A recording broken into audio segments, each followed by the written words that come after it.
Buenas tardes, soy Fabiana Carbonari, profesora de Sistemas de Representación número 3, y hoy vamos a continuar con las perspectivas cónicas, en este caso, a 2 puntos de fuga. Vamos a hablar también de la interrelación de los sistemas de representación para ver cómo juntos estos sistemas que venimos trabajando desde principio de año nos pueden ayudar a entender la espacialidad arquitectónica y también a representar.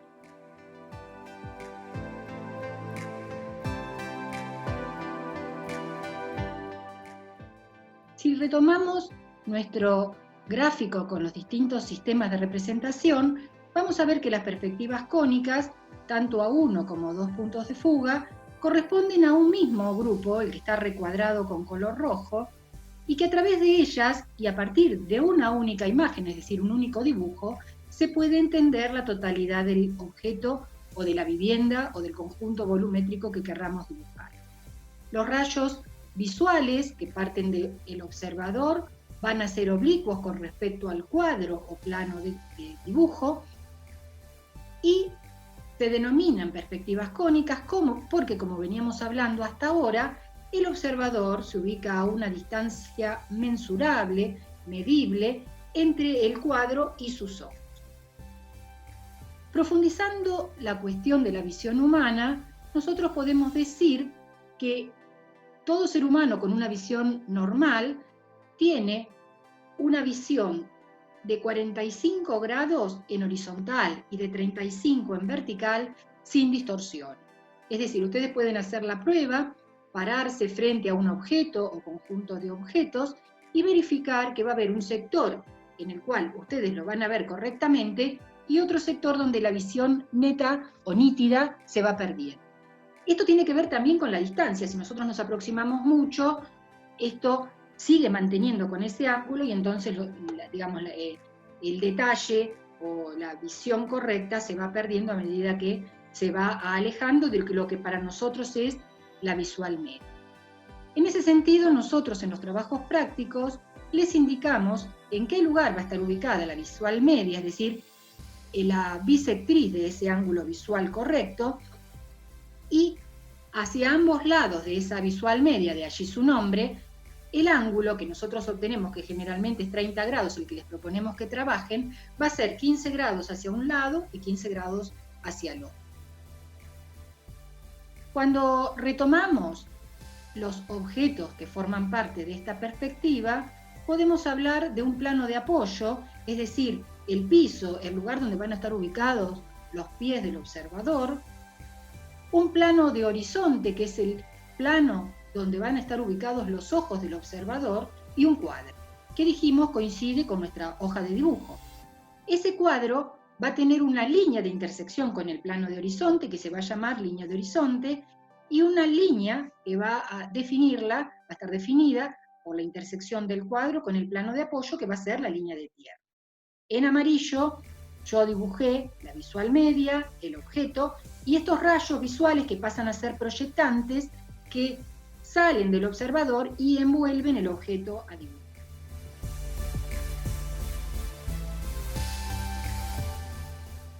A manera de ejemplo, me pareció interesante que ustedes puedan ver este trabajo sobre la casa Farnsworth que hicimos hace unos años. Nosotros lo dábamos como uno de nuestros trabajos prácticos, y el alumno en este caso lo que hizo fue primero dibujar una implantación en una escala 1 en 50, 1 en 500. También podría haber sido una escala, por ejemplo, 1 en 200, es decir, hay un alejamiento de la obra donde se ve la vista aérea, pero ya no solamente se ve la vivienda, sino se ve el entorno.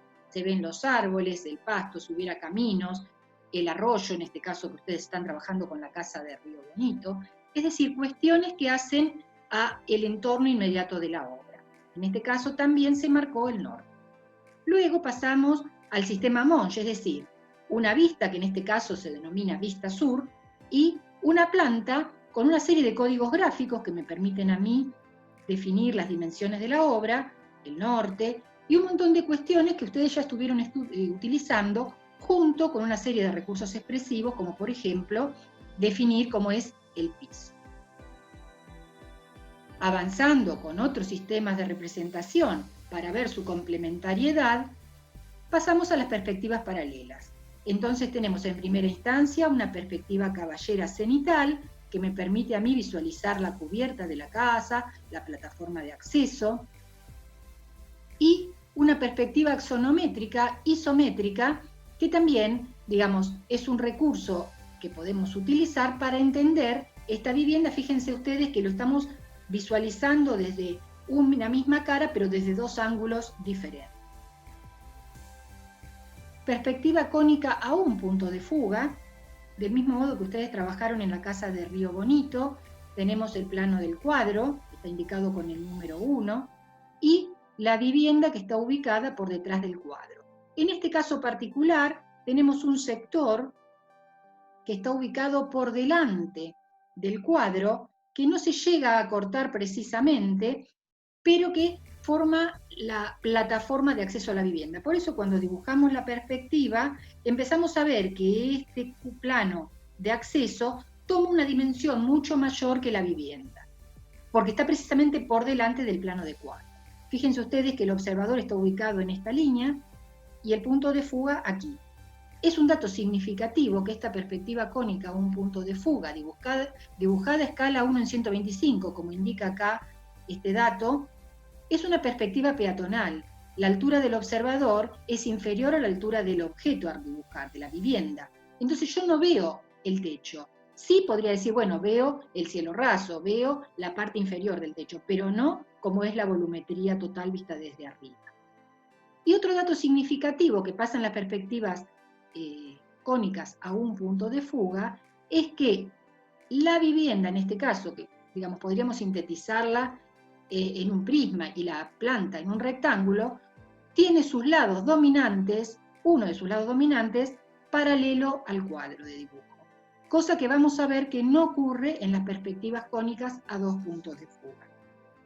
Esta es otra perspectiva cónica a un punto de fuga, donde ya no hacemos pasar el plano por fuera del objeto arquitectónico, sino que lo atravesamos, lo cortamos. Y entonces empiezan a aparecer planos en corte y planos en vista. Fíjense ustedes que nos metemos en la materialidad de la vivienda, en la perspectiva, el observador sigue estando por debajo de la altura total del objeto a dibujar, y comenzamos a través del corte a visualizar cómo están constituidos, cómo están armados, cómo están materialmente resueltos la cubierta, el piso, o sea, todo, digamos, el piso, el contrapiso, el tema estructural, lo mismo en los muros. Nos estamos metiendo y entendiendo un poco más lo que son las cualidades constructivas de esta obra, a la manera de lo que ustedes hicieron en el corte perspectivado de la casa de Río Bonito. Y esta es una perspectiva cónica a dos puntos de fuga de la misma vivienda. A mí me parecía interesante comenzar esta clase con este ejemplo, porque ustedes pueden visualizar que la resolución es diferente en cada uno de los sistemas y que cada uno de estos mecanismos, de estos métodos geométrico-matemáticos que venimos aprendiendo desde el principio de año, les va a dar a ustedes una herramienta, un instrumento para entender más, en este caso, esta obra, lo mismo que cuando ustedes piensan un proyecto de arquitectura, una forma va a ser dibujarlo en sistema Monge, otra forma va a ser complementaria de la anterior, dibujarlo en alguna de las perspectivas. Es decir, son todos recursos a los que ustedes pueden apelar a la hora de entender el espacio o de dibujar. En este caso, fíjense que todos los elementos que en la realidad son verticales, aparecen verticales, tal es el caso de estas columnas metálicas, lo mismo las divisiones de las ventanas. En tanto, no pasa lo mismo con los anchos y las profundidades. Si nosotros seguimos los anchos y las profundidades, nos damos cuenta que son oblicuos, pero no son oblicuos arbitrariamente, tienen una lógica. Y esa lógica es que si yo los continúo, obtengo dos puntos en lo que es la línea de horizonte, y van a ser los puntos de fuga. Entonces, lo que hoy vamos a aprender a hacer es construir una perspectiva cónica a dos puntos de fuga.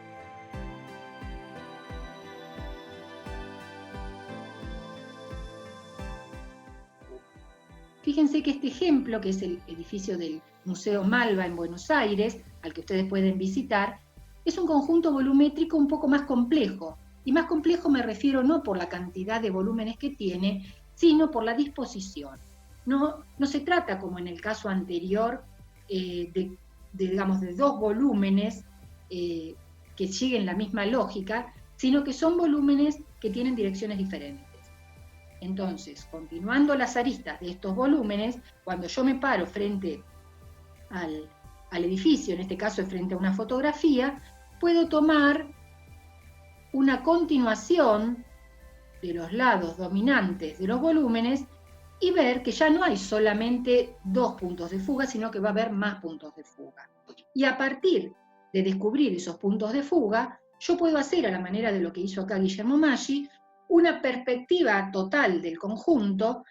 O sea, una vez que descubrí los puntos de fuga, defino con esos puntos de fuga la totalidad de la volumetría y la puedo enriquecer, ablandar, hacer más real a partir de un trabajo suelto con lápiz, o sea, o con grafitos, sombras, incorporándole la figura humana, lo vegetal, el cielo, los materiales, las texturas, cuestiones sobre las que hablamos siempre a medida que avanzamos en los distintos temas.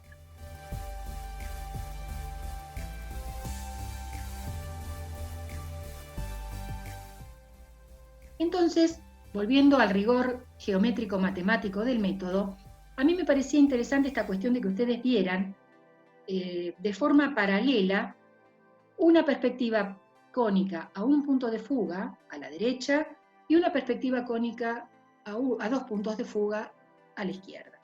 Siempre va a haber un procedimiento previo, esto lo vimos claramente en la perspectiva a un punto de fuga, hay un procedimiento previo que se refiere a la ubicación del observador, a la visual media y a un montón de datos que se hacen en la parte superior de la hoja, y luego, como casi por arte de magia, comienza a partir de una serie de pautas, empieza a surgir la perspectiva.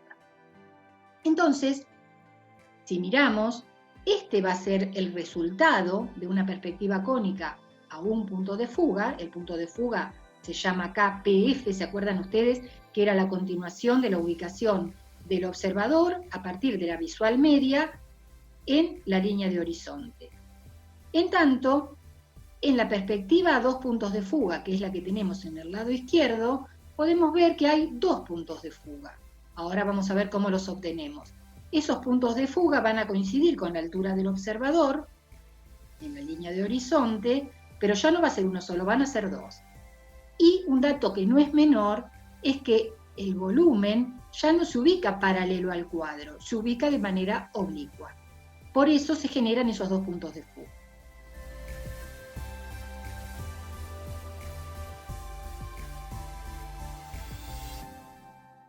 Entonces, les voy a explicar ahora, intentando hacer paso a paso, cómo se va a ir gestionando esta instancia previa, estos dibujos preliminares, para luego pasar sí a hacer la perspectiva. Lo primero que vamos a hacer es ubicar al observador. Y esta ubicación implica el desplazamiento en horizontal y el desplazamiento en altura. Ya a esta altura ustedes tienen en claro que una situación es dibujar una altura de observador menor que la altura del objeto, igual o mayor. Eso me va a definir a mí qué es lo que yo veo del objeto. Y el desplazamiento en horizontal también me permitirá ver más una parte del objeto, la parte media o el otro lado. Digo, eso es una cuestión que la van a definir ustedes a partir de ver qué es lo que quieren mostrar.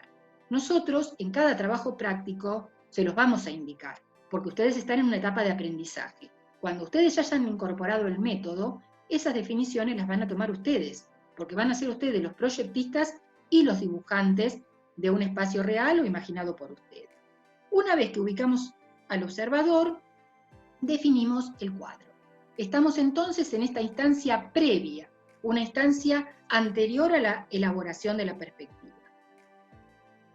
En la parte inferior, como hicimos con la perspectiva cónica a un punto de fuga, ubicamos el cuadro en vertical, la línea de tierra, la línea de horizonte,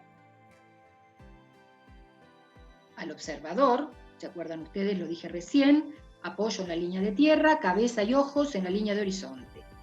A la derecha o a la izquierda, de acuerdo a la diagramación de la lámina, o sea, a la forma en que ustedes ubiquen los distintos elementos que forman la hoja, vamos a dibujar la vista del objeto que vamos a representar. ¿Por qué? Porque eso nos va a permitir obtener las alturas. De la misma manera que pasaba en la perspectiva cónica un punto de fuga, todos los elementos que toquen el cuadro van a estar en verdadera magnitud. Como punto siguiente, vamos a definir cómo determinamos los puntos de fuga. Para eso, entonces, como se trata de un rectángulo, va a tener dos lados dominantes, este y este. Paralelo a este lado, partiendo del observador, vamos a obtener el primer punto de fuga.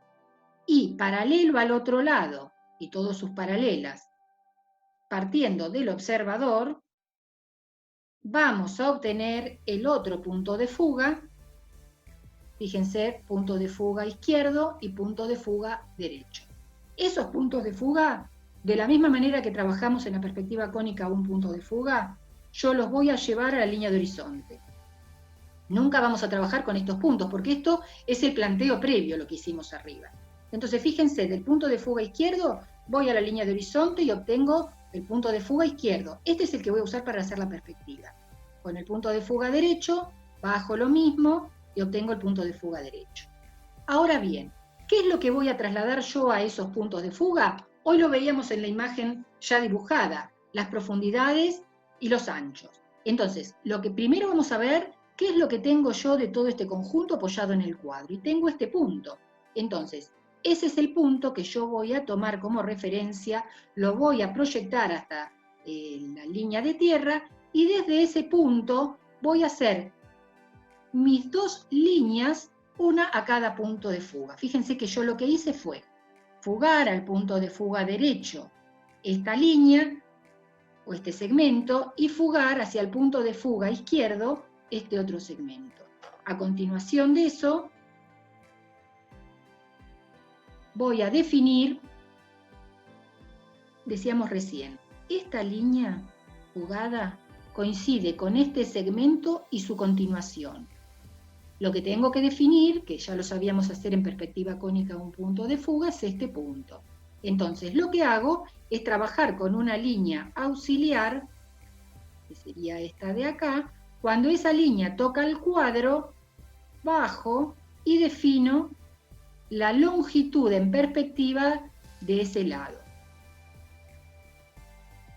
Luego voy a hacer lo mismo con este otro punto. Ustedes ya lo saben hacer porque lo hemos hecho en las clases pasadas, es decir, obtenida la línea de fuga que coincide con este segmento y se extiende hasta el infinito, o hasta el punto de fuga en este caso, bueno, si yo quiero saber cuál es esta medida, lo que hago es trabajar desde el observador una línea auxiliar a ese punto significativo, y cuando esa línea corta al cuadro, bajo otra línea auxiliar y toco la fuga original. De esta forma, yo defino los dos lados visibles de del volumen que estoy dibujando en perspectiva. Y luego, por paralelismo, yo sé que todo lo que sea paralelo en la realidad o en el sistema Monge va a fugar al mismo punto de fuga. Entonces, esta cara y esta cara, o esta arista y esta arista, van a fugar al punto de fuga izquierdo. En tanto, esta cara o esta arista y esta otra van a fugar al punto de fuga derecho. Por paralelismo, ustedes verán acá que lo voy a trazar, y me quedó armada la base. Es fundamental que ustedes comiencen trabajando con la base. Esto yo se los repetí a los cursos que asistí los otros días. En volúmenes simples es fundamental empezar con la base, y cuando son más complejos a veces se hace una síntesis, pero es importante que ustedes dibujen la base porque a partir de ella van a ir definiendo la totalidad de las alturas sin olvidarse de ninguna. Una vez que dibujamos la base, nosotros podemos hacer de cuenta que este cuerpo está formado por una serie de líneas. Entonces, fíjense ustedes, dibujo primero la base, como les explicaba recién, y luego defino la altura. La altura la puedo marcar solamente acá, en el cuadro, porque es donde está el volumen representado sin deformación. Tomamos la altura de la vista frontal que está acá en el lateral derecho, y esta es la altura de este punto, que sería una arista, que es un lateral de este volumen. Por paralelismo yo puedo decir, bueno, toda la cara delantera derecha va a tener la misma altura y lo mismo va a pasar con la izquierda. Voy a continuar dibujando como si esto fuera un sistema de líneas, y ahí queda definido. No voy a dar demasiado detalle porque ustedes ya lo saben dibujar. Definimos la totalidad de las aristas de este conjunto, de este volumen. Podría darse también que sea un conjunto volumétrico. Ahora, en este caso yo me imagino que son o todos alambres que me marcan solamente las aristas, o que se trata de un conjunto, de un volumen de vidrio al que se ven las aristas. Pero también podría darse esta situación. Fíjense ustedes, yo lo que hice fue remarcar los bordes y dejar en línea de trazo discontinuo lo que no se ve. Traten de no borrar todo. Es necesario que ustedes dejen todo el procedimiento en lápiz. Puede ser un lápiz suave, puede ser línea de trazo discontinuo. Si tienen mina color azul, todo lo que es auxiliar podría ser en azul. Pero a mí lo que me parece es que ustedes tienen que dejar todo el procedimiento, porque si cometen algún error, lo pueden corregir más fácil, y también para el docente que tiene que evaluar, que mirar, que ayudarlos en este procedimiento, también les resulta más fácil. Fíjense ustedes que, volviendo a todo este punteo que ustedes pueden revisar luego, primero ubican al observador, después determinan el ángulo visual, y yo les comentaba que nosotros vamos a trabajar siempre con 30 grados o 45, la visual media, acuérdense que es la línea media del ángulo original, está por acá, este es el ángulo que envuelve a la totalidad del objeto, nosotros se lo vamos a dar, pero el ángulo tiene que ser mitad para un lado y mitad para el otro. Se define la visual media, se ubica el cuadro, se determinan los puntos de fuga por paralelismo de los lados dominantes, y esto se hace sobre el cuadro como instancia previa. Luego vamos a la base, definimos el punto de apoyo sobre el cuadro, jugamos los laterales y ahí vamos a ir definiendo todas las profundidades. Primero se dibuja la planta, la base, y luego las alturas. Y por último se trazan los volúmenes. Hay un caso particular que ustedes ya lo vieron en el trabajo anterior y que se da cuando hay un cuerpo que va por delante del cuadro. El procedimiento es el mismo. Hay que ubicar este punto y este. Entonces, si los tenemos ubicados en la planta, los llevamos a partir de una línea auxiliar que parte del observador. Vamos a partir del observador y definimos el punto 5 y el punto 6. Ubicamos esos dos puntos en el volumen original, suponiendo que este volumen mayor ya lo hemos marcado, y podemos definir que el punto 5 y 6 están ubicados en esta cara que está en fuga. Para definir las alturas, siempre recuerden, esto también lo han practicado, tomamos la altura sobre el cuadro. Supongamos que este volumencito tiene esta altura. ¿Qué hacemos? La fugamos al punto de fuga. Toda esta línea va a tener la altura de un módulo, sería esto de acá, o dos, o bueno, la misma altura quiero decir, y desde ahí, cuando se intersecta la línea auxiliar del punto 5 y la línea auxiliar del punto 6 con esta fuga, obtenemos la altura. A partir de ese punto 5 y de ese punto 6, o de los dos que están arriba, vamos a fugar al punto de fuga, en este caso derecho, y vamos a ir hacia adelante. ¿Hacia dónde vamos a ir adelante? Vamos a ir hacia adelante hasta el punto de acá. ¿Cómo definimos este punto, que lo podemos llamar 7? A partir de una línea auxiliar que parte del observador y pasa por el punto 7. Cuando esa línea toca el plano de cuadro, la bajamos. Siempre es el mismo procedimiento. Y ahí vamos a obtener en perspectiva el punto 7. Lo mismo vamos a hacer con este punto 8. El punto 8 va a surgir de generar una línea auxiliar desde el observador hasta el punto 8. La llevamos con esa misma auxiliar hasta el cuadro y desde el cuadro bajamos perpendicular a la línea de horizonte hasta que toca la línea esa de fuga. De esta forma ustedes van a definir primero la base y después, a la manera de lo que yo les expliqué hoy, van a definir la altura de este cuerpo. Siempre conviene, yo les diría que es casi imprescindible, ¿no?, partir de la base. La altura la pueden tomar, como les expliqué hoy, a partir de un punto sobre el cuadro que tenga la altura correspondiente. Y lo van fugando hacia los distintos puntos de fuga de acuerdo a lo que les convenga.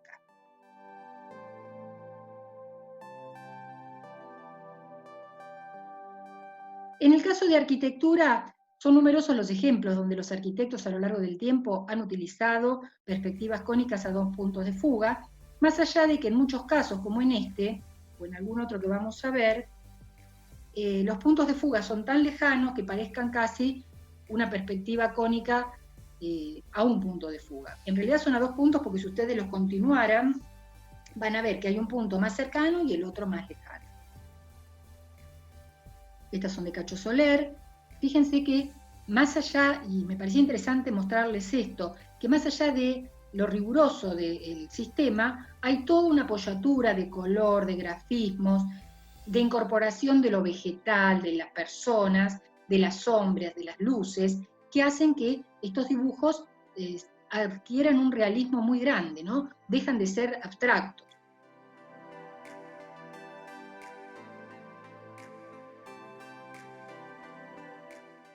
Y las clases que vamos a hacer a partir de la perspectiva cónica a 2 puntos de fuga, se basan en la existencia de un conjunto volumétrico que es el que surgió a partir de la pintura de Piet Mondrian sintetizada, y van a realizar 2 perspectivas. Hay una primera hoja de explicación y una segunda hoja donde nosotros les damos la diagramación de la lámina o de las láminas, porque van a ser 2.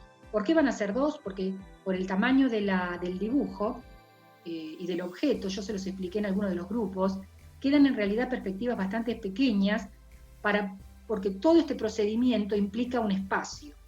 Y entonces van a tener una perspectiva, siempre a 2 puntos de fuga, con un observador en esta ubicación y otro con otra ubicación del observador y otra altura. Por eso la respuesta va a ser una perspectiva casi peatonal y otra perspectiva aérea, es decir, donde se ve la cubierta del conjunto volumétrico. Estas 2 imágenes, los 2 prismas o cubos dibujados muy sintéticamente, son a manera explicativa. Ustedes van a obtener otra perspectiva mucho más compleja.